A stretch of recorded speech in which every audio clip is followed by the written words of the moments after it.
I don't even know who's on the call other than Cheryl. Everybody else is quiet. You started out with about 5 people from Missouri, but I don't know how many of them have hung out for the day. Probably what happened is everyone else was like, we're further along than Cheryl and Laura, so we're bailing on this call. No, this is Jonathan from Florida. I'm here. Well, you know, it's one of those things that Tableau is very easy to use once you conceptually understand that everything is customizable. Yeah. But that's also its problem. If everything's customizable, then you don't know where to stop sometimes. Which bridge is that? Is that the... Which bridge? Oh, that's the... Is that the Inner Harbor or whatever? Over there. Yeah. Oh, that's Old Gentilly. I-10 at Old Gentilly. We're on I-10. Okay. Yes.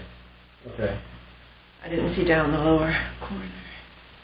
We're actually at the ops, overlooking the New Orleans area ops center, and we're looking at the traffic. And Laura will have to drive home in something, so she's eyeing the traffic conditions getting out of New Orleans. So, but anyway, so Jonathan, is this what you thought this was going to be? Or is there something that you need out of this? No, this is just about right. I think this is really nice to see how it's really set up, and the interface is just awesome.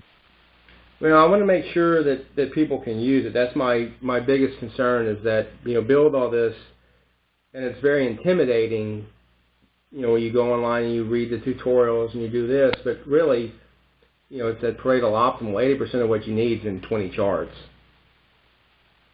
Right. So,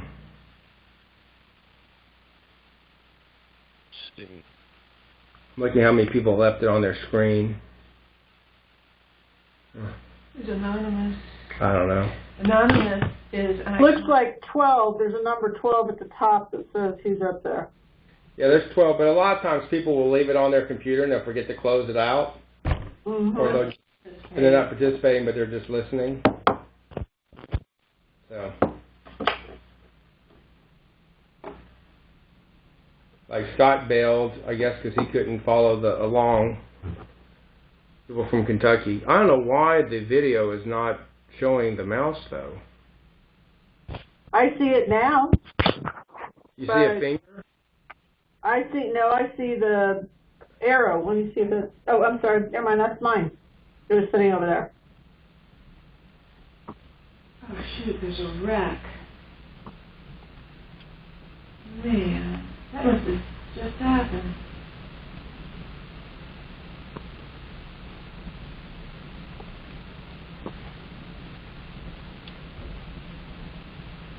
Make some coffee real quick, Laura. There's coffee somewhere? Oh yeah, just follow me and we'll get you a slice. No, we'll make some.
Now. Okay, I know we're kind of in the last hour of the training, so I want to spend a little bit more time on the FAF, and then I want to go through some other data sets real quick. So my comment to the people that are on the phone is, how well do you understand the elements of the FAF data set, or do I need to go through them some more?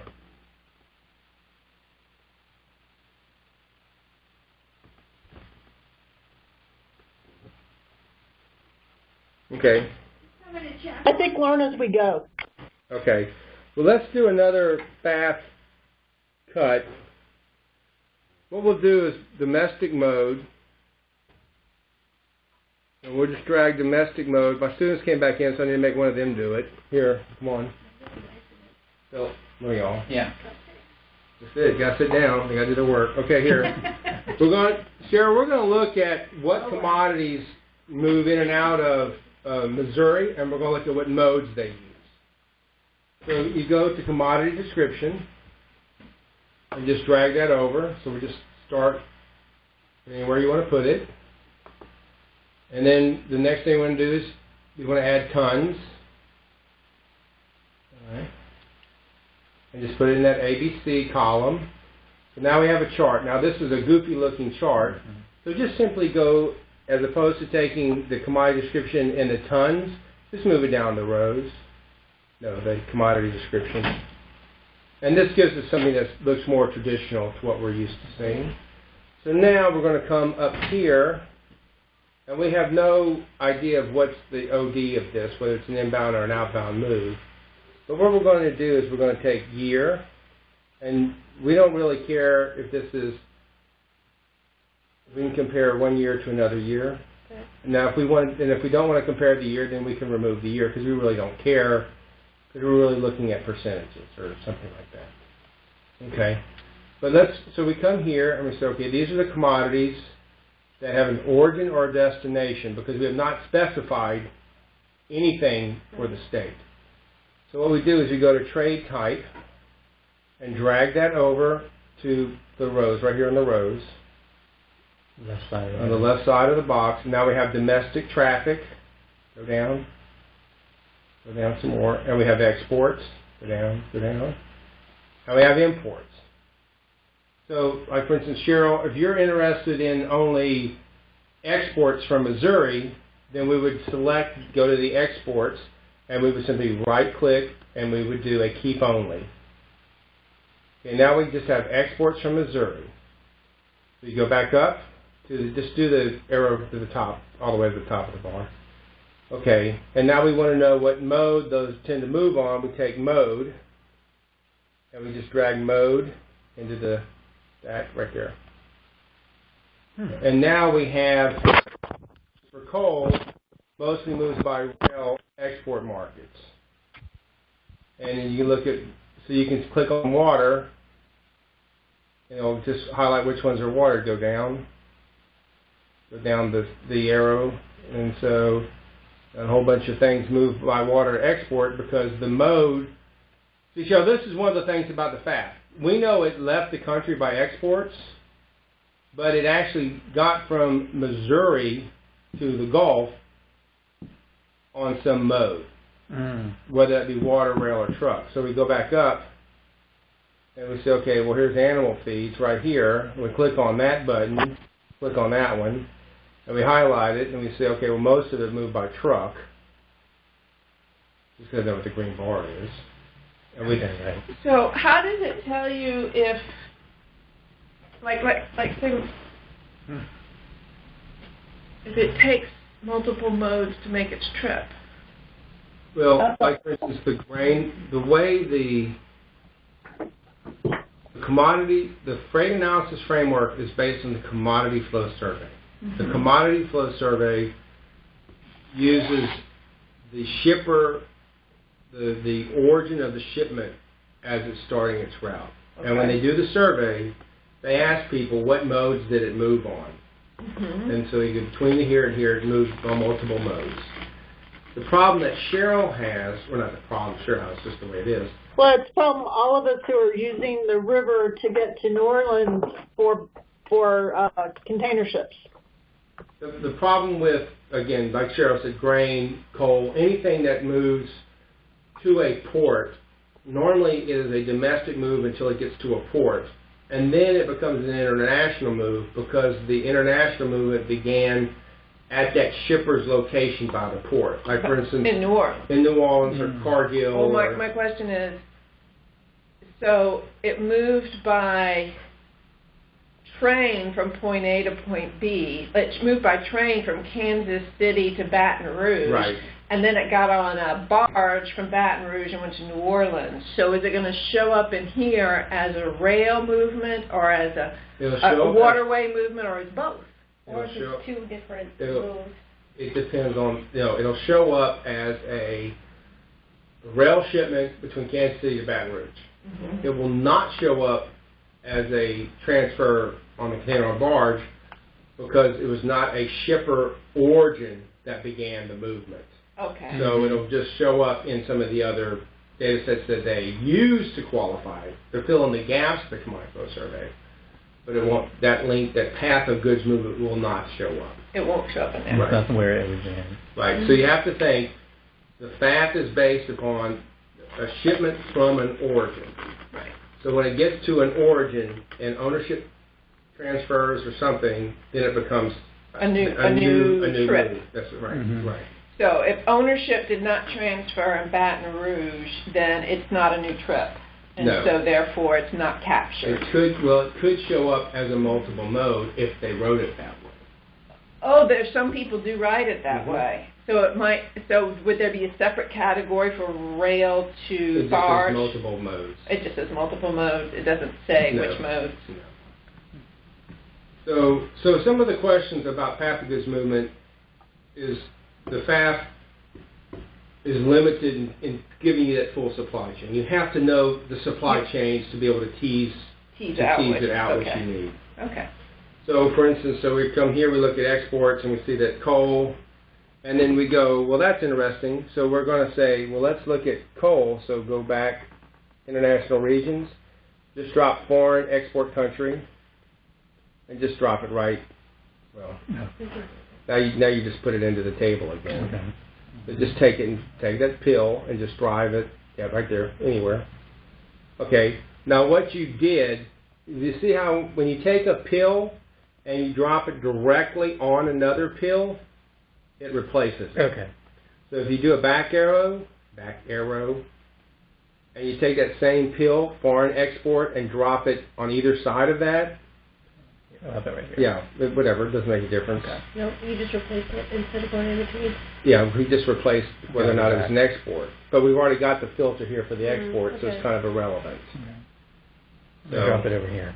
No, then that replaces the See, mode. when it's Drop it in a straight column line. or Drop row. them in a column or a row. Okay. Or you just drop it up here in a column or a row. Yeah, I don't understand how this. If Works. I dropped it over No, 'cause here, It it'll replaces, make a it's line. like that entire column, right? yes. Okay. Just put it in the middle. All right. And put it in the middle. So now we Now it know shows up. exports to Africa, Okay. and this is what export to Africa look like. Oh, all right. And you go down, Mm-hmm. and you scroll down, and you look at the Yeah. other modes. Right. Well, look at that. Coal. Rail. That's coal to Europe. Yeah. Okay. Because a lot of Western coal comes down to St. Louis and gets put on a barge and comes down here. Okay. Or it's put on a rail car, reloaded in St. Louis, and then comes down to the river. Okay. That's one of those path of good movements, if you know the path of goods movement. You understand the supply chain. What happens is St. Louis, a lot of stuff will get on St. Louis will get on a barge or a rail car, coming Western coal mostly because of the sulfur content. A lot of Western coal has very low sulfur, so they blend it a lot in the East and in Europe. So that's why you'll see like Powder River Basin coal will come to St. Louis, come to Chicago, and then gets moved on to another mode. I saw when we came here for the Freight Roundtable, there were open rail cars full of coal, and I just thought, we're not going to see that for much longer. No, it's a maybe coal can replace sand. Yeah. Building materials. Coal's actually, coal freight is going back up again, Laura. Oh, okay. Yeah, because there was a huge train of... We found that out this week, too. Well, but back to the discussion. So, as you can tell, the thing with Tableau is once you do a chart and you start saying, well, this is interesting, I wonder why this is. Tableau lets you do that type of investigative, curiosity satisfying, for lack of a better term. Yeah. So for instance, we go through this, we said exports, well, good. Now we know the mode, so we move it over. Now what we're going to do is we want to know where did it leave the United States? So we come to foreign. Okay. Now the way that the FAF handles this is it's an international shipment. So the export will show up the destination state is where it began its international movement. So we come here and we add destination state. So if you want to track a flow of goods from Missouri to Europe, you need to go Missouri to New Orleans and then New Orleans. Well, like for this one, it says exports to Alaska, and then it went to Canada or it went to Eastern Asia. A lot of that's air freight probably going out of the airport because Anchorage does a lot of air cargo sorting, supply chain in Anchorage. They have a tremendous amount of aviation repackaging that goes cross-dock operations. All right. So you add that domestic destination, and then you can get the gateway. Yeah. Like it went to Albany, CFS to Europe. I guess that was probably left through that customs area.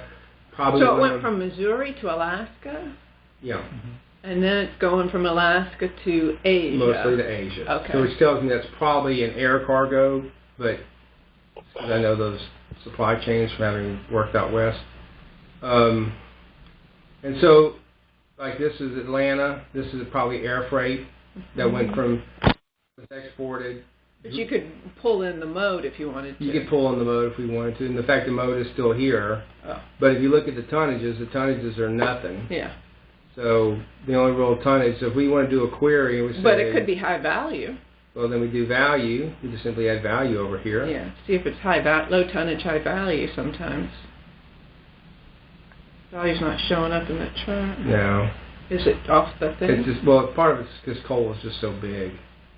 But I mean, is this, no, there's no, the chart doesn't continue to the right off the screen?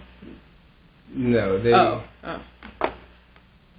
But the thing I was going to say... value? Where'd it go? Well, it's... We don't have a column for value? I thought you just added a column for value. I did, but it's still...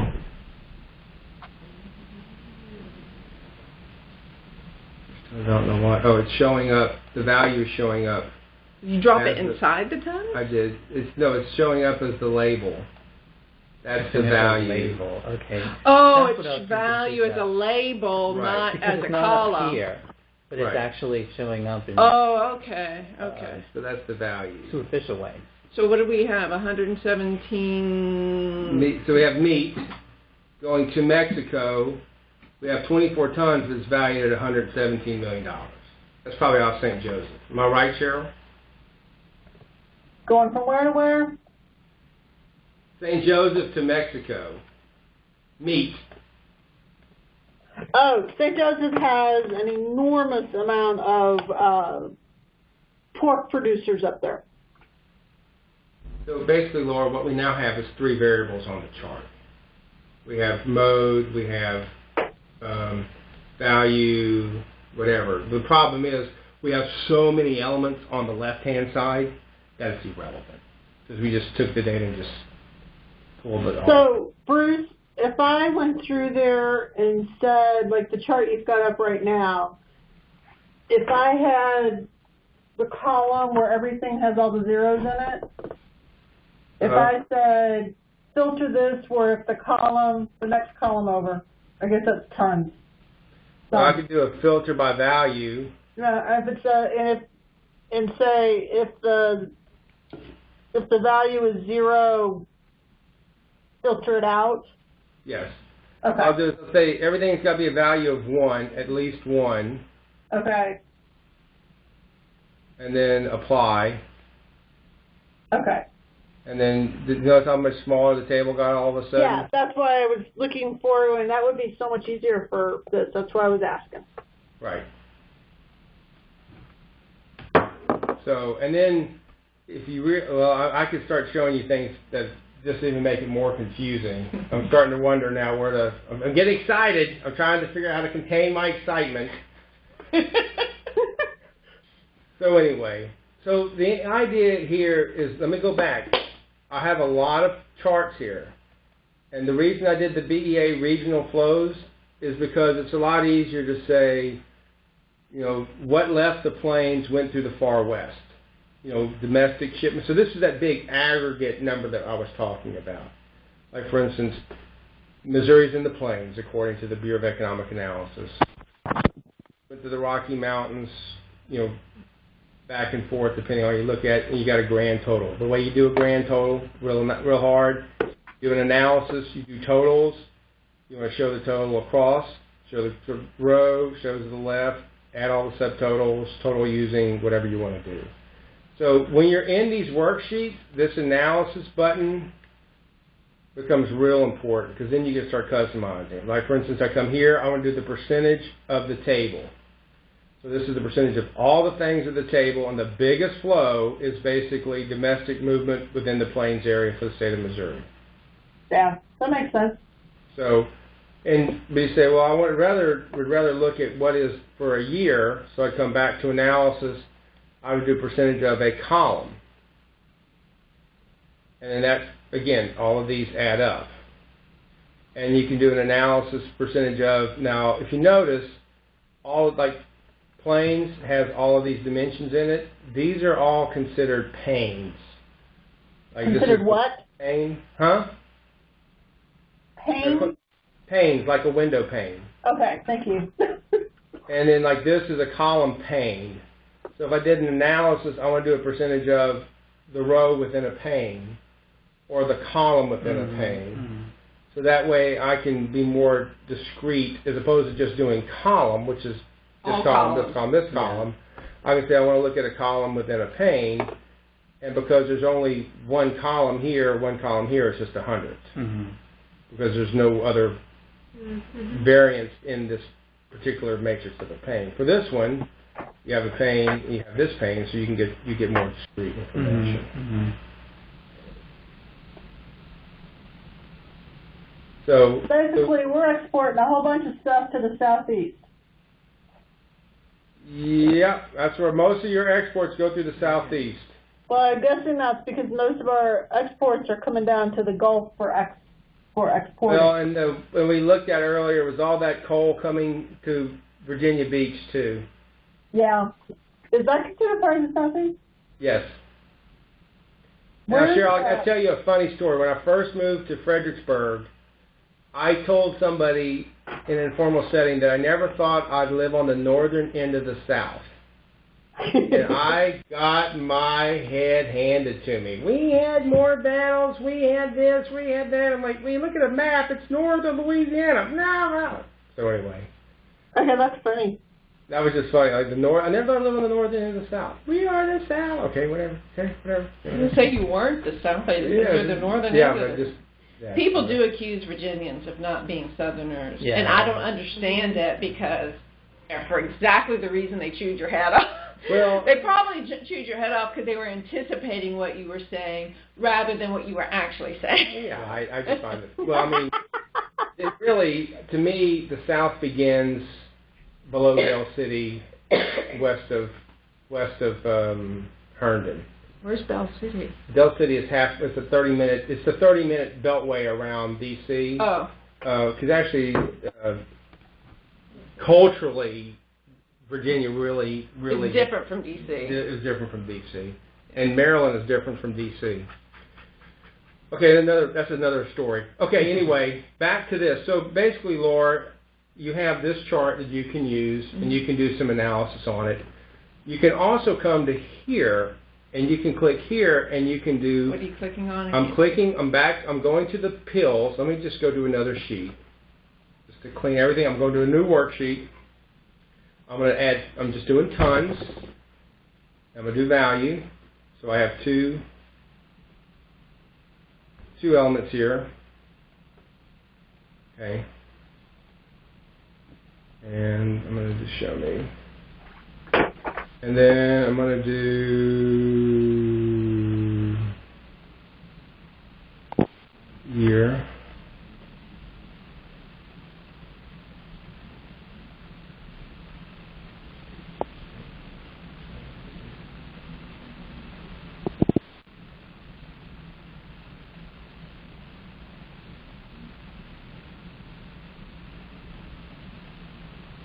I'm thinking out loud as to how to show something. Anyway, let's just do this. I'm going to go to dashboard. You're not in dashboard. Huh? I'm in worksheet. You're in worksheet. I'm just going to do clear this sheet. Okay, I'm going to start all over again. I'm going to put year across the title as a column. And then I'm going to put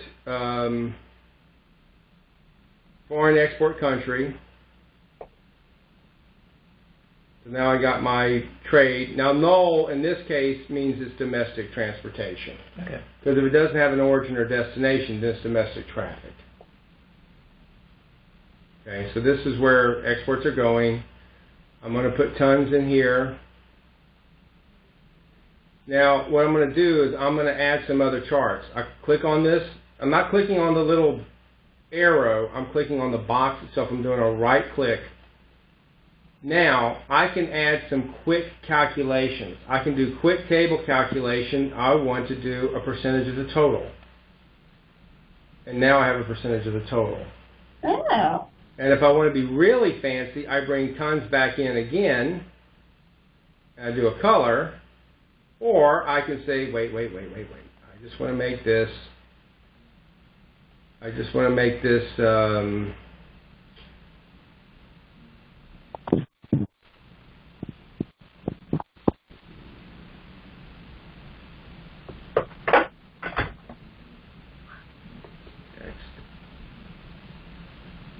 So now what I have is I have the percentage above it as well as the number. Well, I don't like the way that looks, so I just drag one of them up to the columns, and now I have the columns. So this is the tonnage, and now the percentage is still trying to go across. So I said, okay, well, I'll drag it down here. That still doesn't make sense. Okay, so just come back here. Got my percentages, but I lost it. So basically what I have is null is 49%, and then this is the amount of tons. So basically half of the trade, again, because it's a comparison of a year. Exports, I guess net export actually went down a little bit between the 2 years. So the idea is you can use this quick calculation here, do some, like if you want to look at a difference between the 2 years. Yeah. Now I have a difference between the 2 years. It's just a way of clicking. So when you're looking through stuff, you'll see a lot of stuff like that. Like this was a bigger year than this year, or whatever. So it's one of those things that you just play with this. You'll find a lot of the things that you're going to be doing will show up. You know, the percentages or the differences. And when we get to the population database, you'll see where I use these features a lot. So any other questions on the FAF before we close this one out? Is everybody comfortable using the FAF?